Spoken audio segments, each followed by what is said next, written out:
السلام علیکم ورحمۃ اللہ وبرکاتہ. اعوذ باللہ السمیع العلیم من الشیطان الرجیم من همزه ونفخه ونفثه. بسم اللہ الرحمن الرحیم.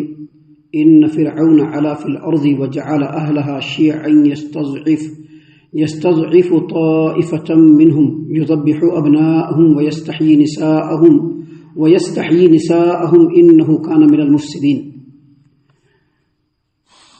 بے شک فرعون نے ملک میں یعنی مصر میں سرکشی اختیار کر رکھی تھی. اپنی رعیت کو وہ کئی گروہوں میں بنا دیا تھا اور ان میں سے ایک گروہ کو بہت کمزور بنا رکھا تھا اور اس گروہ کے لڑکوں کو تو قتل کر دیتا تھا مگر لڑکیوں کو زندہ رہنے دیتا تھا. بلا شبہ وہ معاشرے میں بگاڑ پیدا کرنے والوں میں سے تھا. محترم سامعین کرام، سورۃ القصص سورہ نمبر 28 اور اسی سورت سے آیت نمبر 4 ابھی آپ کے سامنے تلاوت کی گئی. اللہ کی توفیق سے آیت کریمہ کا ترجمہ بھی آپ تمام کی خدمت میں پیش کیا گیا. سامعین کرام، آپ نے ترجمہ میں دیکھا اللہ تبارک و تعالیٰ کے کلام کا جو میں نے ترجمہ کیا وہ پاسٹ ٹینس میں کیا، یعنی اللہ تبارک و تعالیٰ نے فرمایا کہ بے شک فرعون نے ملک میں سرکشی مچا رکھا تھا. یہ کیوں بیان کیا؟ کیونکہ آپ اس سے پہلے کی آیت کریمہ دیکھیں گے. اس سے پہلے جو آیت نمبر 3 ہے اس میں اللہ تبارک و تعالیٰ نے ہمارے پیارے رسول صلی اللہ علیہ وسلم کو مخاطب کرتے ہوئے فرمایا کہ نتلو علیک من نبأ موسیٰ وفرعون بالحق لقوم یؤمنون.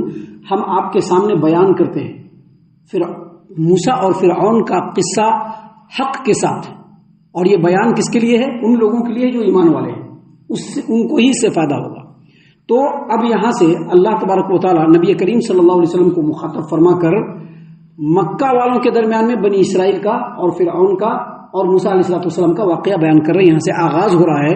اسی لیے اللہ تبارک و تعالیٰ نے فرمایا کہ ان فرعون علا فی الارض، بے شک فرعون نے زمین میں سرکشی مچا رکھی تھی. سرکشی مچا رکھی تھی کیا مطلب؟ وہ بہت ہی خود سر ہو گیا تھا، اپنے آپ کو کچھ دوسری ہی چیز سمجھنے لگا تھا. بندوں پر ظلم کرتے کرتے وہ اپنے آپ کو وقت کا خدا اور رب اعلیٰ سمجھنے لگا تھا، اور اس کی سرکشی اس حد تک بڑھ گئی تھی کہ تمام لوگوں کو اپنا بندہ بنا رکھا تھا. اور یہ جو فرعون ہے اور فرعون کا جو ظلم و ستم ہے، اسی چیز کو سامنے رکھ کر کے آج کے ڈیٹ میں بھی اگر کوئی ظلم کرتا ہے تو اس کو کہتے ہیں کسی نے فرعونیت اختیار کر رکھا ہے. یعنی جو آج کے ڈیٹ میں سرکشی سے حد سے زیادہ بڑھ جائے، سرکشی میں، ظلم و زیادتی میں اور حد سے آگے بڑھنے میں، جو آدمی حد سے آگے بڑھ جائے اس کے لیے کیا لفظ استعمال ہوتا ہے کہ بہت ہی فرعونیت اس نے استعمال کر رکھا ہے. اسی لیے اللہ تبارک و تعالیٰ نے یہاں پر فرمایا کہ ان فرعون علا فی الارض، بے شک فرعون نے مصر میں بہت ہی زیادہ سرکشی مچا رکھی تھی. اور پھر آگے کہا وجعل اہلها شیعا یستضعف طائفة منهم، اور اس نے اپنی قوم کو الگ الگ گروپ میں بانٹ رکھا تھا. دیکھیے، آپ نے آج بھی سنا ہوگا کوئی بھی حکومت اپنے آپ کو مضبوط بنانے کے لیے ڈیوائڈ اینڈ رول کے پالیسی پر عمل کرتی ہے. ڈیوائڈ اینڈ رول کیا مطلب؟ قوم کو الگ الگ فرقوں میں بانٹ دو، قوم کو الگ الگ طبقوں میں بانٹ دو. فرعون نے بھی اپنی حکومت کو مستحکم بنانے، مضبوط بنانے، مستحکم بنائے رکھنے اور مضبوط بنائے رکھنے کے لیے اس نے پالیسی بنائی. پالیسی کیا بنائی؟ اپنے قوم کو 2 گروپ میں تقسیم کر دیا. جو اس کی رعایا تھی، حالانکہ جو حاکم وقت ہوتا ہے، جو بادشاہ ہوتا ہے، اس کے سامنے چاہے وہ کوئی بھی ہو سب برابر ہوتا ہے. چاہے وہ اپنی قوم کا ہو، چاہے وہ اپنی قوم کا نہیں ہو، سب اس کی نظر میں برابر ہوتا ہے. لیکن اپنی حکومت کو، اپنے جو ہے حکمرانی کو مضبوط سے مضبوط تر بنائے رکھنے کے لیے اس نے 2 طبقوں میں تقسیم کر دیا. ایک تو وہی قوم تھی جو فرعون کی قوم تھی، جو ایک زمانے سے مصر میں رہتی چلی آ رہی تھی. مصر کی سب سے پرانی قوم جن کو قبطی کہا جاتا ہے، یہ فرعون کے قوم کے لوگ تھے. ان کو بہت زیادہ ہائی کیا گیا، ان کو ہائی لائٹ کیا گیا. کیوں؟ کیونکہ یہ ہماری قوم کے لوگ ہیں. ان کے ہر چیز کا خیال رکھا گیا. سرکاری عہدہ اور منصب فرعون کے قوم والے اور قبیلے والے کو، یعنی قبطیوں کو ہی ملتا تھا، جن کو آل فرعون کہا جاتا ہے. انہی کو سرکاری منصب ملتا تھا، سرکاری عہدہ بھی ملتا تھا، اور ان کے تمام حقوق کی سب سے زیادہ نگرانی کی جاتی کہ ان کے ہر حقوق کو دیا جائے.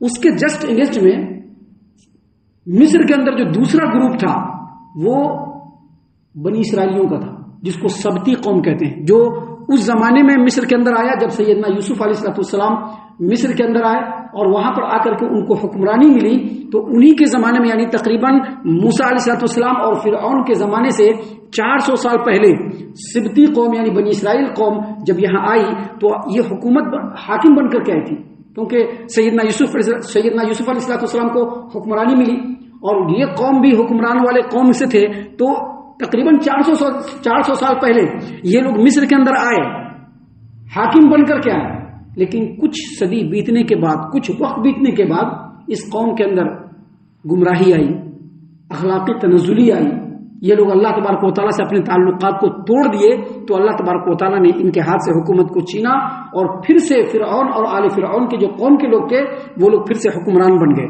اب ان لوگوں نے کیا کیا کہ یہ ہمارے مقابلے کی قوم تھی، تو انتقاماً ان لوگوں کو بالکل اچھوت اور شودروں کا درجہ دیا گیا، جیسے کہ آج کے ڈیٹ میں بھی بعض ایسی قوم ہے جن کو بہت ہی اچھوت سمجھا جاتا ہے، بہت ہی شودر سمجھا جاتا ہے، بہت ہی چھوٹیا سمجھا جاتا ہے، ان کو اپنے عبادت خانوں میں آنے نہیں دیا جاتا ہے، ان کے ہاتھ کا پانی نہیں پیا جاتا ہے۔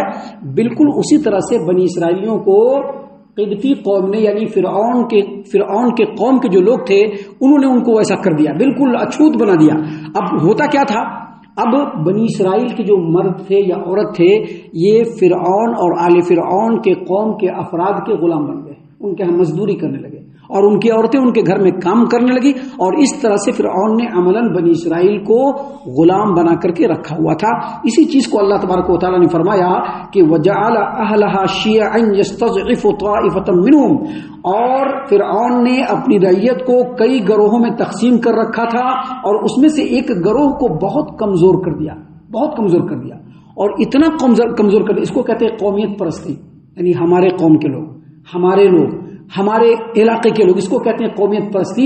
یہ بنی اسرائیل کے ساتھ خاص طور سے فرعونیوں نے اس لیے رکھی کہ مصر کے اندر قومیت پرستی ایک زمانے سے چلی آ رہی تھی۔ اللہ تبارک و تعالیٰ نے آگے بتایا کہ فرعون نے اپنی رعیت کو کئی گروہوں میں بنا دیا اور ان میں سے ایک گروہ کو بہت کمزور کر دیا، یذبح ابناءہم ویستحیی نساءہم، اور اس گروہ کے لڑکوں کو تو قتل کر دیتا تھا پھر لڑکیوں کو زندہ رہنے دیتا تھا۔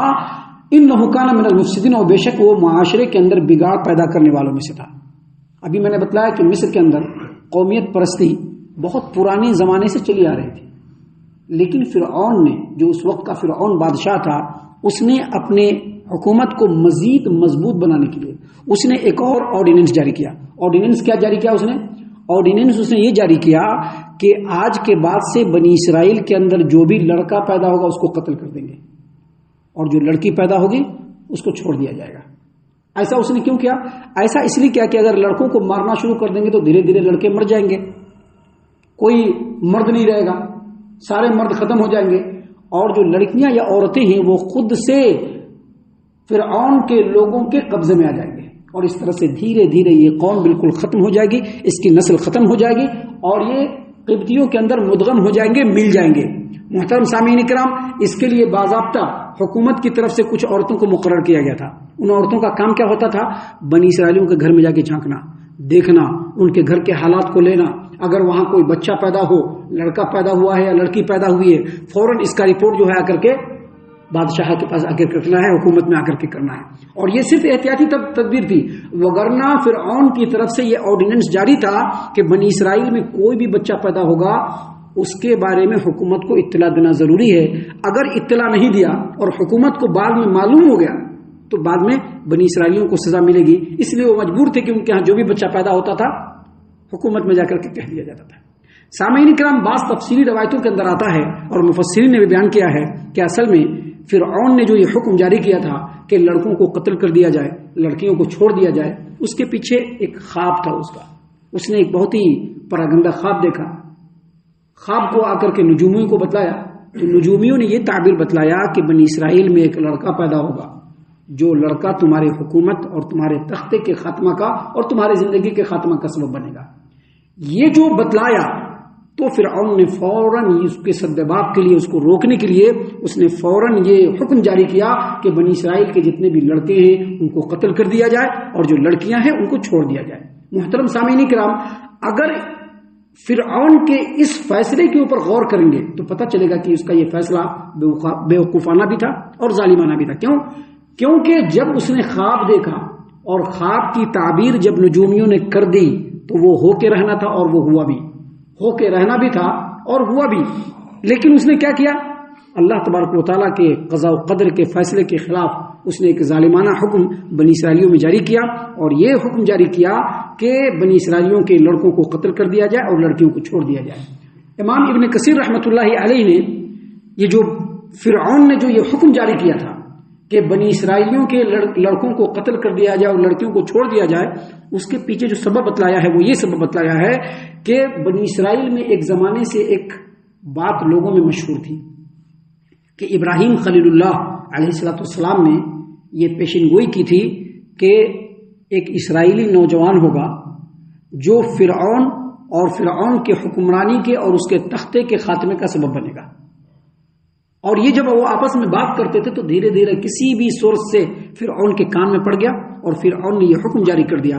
اسی چیز کو اللہ تبارک و تعالیٰ نے یہاں پر واقعہ بیان کرتے ہوئے فرمایا ہے کہ بے شک فرعون نے زمین میں شرکسی اختیار کر رکھی تھی، اپنی رعیت کو کئی گروہوں میں تقسیم کر دیا تھا، ان میں سے ایک گروہ یعنی بنی اسرائیل کو بہت کمزور بنا رکھا تھا، بنی اسرائیل کے لڑکوں کو تو قتل کر دیتا تھا مگر لڑکیوں کو زندہ رہنے دیتا تھا۔ انہ کان من المفسدین، اور یقیناً وہ معاشرے میں بہت زیادہ بگاڑ پیدا کرنے والوں میں سے تھا۔ سامعین اکرام، یہاں سے واقعہ ابھی آگے کنٹینیو ہے، اور یہ واقعہ یہاں پر اس لیے بیان ہو رہا ہے کہ اس واقعے کے ہر پہلو پر غور کیا جائے، اور یاد رکھیے گا یہاں پر جو بنی اسرائیلیوں کے غلامی کا جو ذکر ہوا ہے اور ان کے اوپر جو ظلم و ستم کا ذکر ہوا ہے، اس کا خاتمے کا جو سبب بنا وہ ایک ہی بنا کہ اللہ تبارک و تعالیٰ نے نبی کو بھیجا، اور نبی کی اطاعت و فرما برداری جب اس قوم نے کی تو اللہ تبارک و تعالیٰ نے ان کے بیڑے کو پار لگا دیا۔ آج بھی مسلمانوں کے لیے ان کے زندگی کے تمام معاملے میں، چاہے ان کا معاشی معاملہ ہو، تعلیمی معاملہ ہو، چاہے کوئی بھی معاملہ ہو، اگر مسلمان خطرے سے ابھرنا چاہتے ہیں، اگر مسلمان دنیا میں سربلند ہونا چاہتے ہیں تو اللہ تعالیٰ نے جس نبی کو ان کے اندر مبعوث کیا ہے ان کی مکمل اطاعت کرے، زندگی کے ہر فیکلٹی میں اطاعت کرے، زندگی کے ہر مرحلے میں اطاعت کرے تو مسلمان سربلند ہوں گے، نہیں تو جس طرح سے حالات ہے اسی طرح سے حالات دن رات بد سے بدتر ہوتے چلے جائیں گے۔ ہم اللہ سے دعا کرتے ہیں کہ اللہ تعالی ہم تمام کو ان تمام باتوں کے اوپر خوب غور و فکر اور تدبر کرنے کے ساتھ ساتھ ان باتوں پر عمل کرنے کی بھی توفیق عنایت فرمائے، آمین۔ اللہ تعالی ہم تمام کو صحیح معنوں میں پکا سچا مومن مسلمان بنائے، اللہ اور اس کے رسول صلی اللہ علیہ وسلم کی اطاعت و فرما برداری کرنے والا بنائے، صحابہ کرام رضی اللہ عنہم کے طریقے پر چلنے والا بنائے، جنت الفردوس میں جگہ عطا فرمائے۔ اے اللہ ہم تمام کو جہنم سے پناہ دے، اے رب العالمین ہم تمام کو جہنم سے پناہ دے، اے مالک الملک ہم تمام کو جہنم سے پناہ دے، آمین یا رب العالمین۔ وما علینا الا البلاغ المبین۔ تبارك الذي نزل الفرقان على عبده ليكون للعالمين نذيرا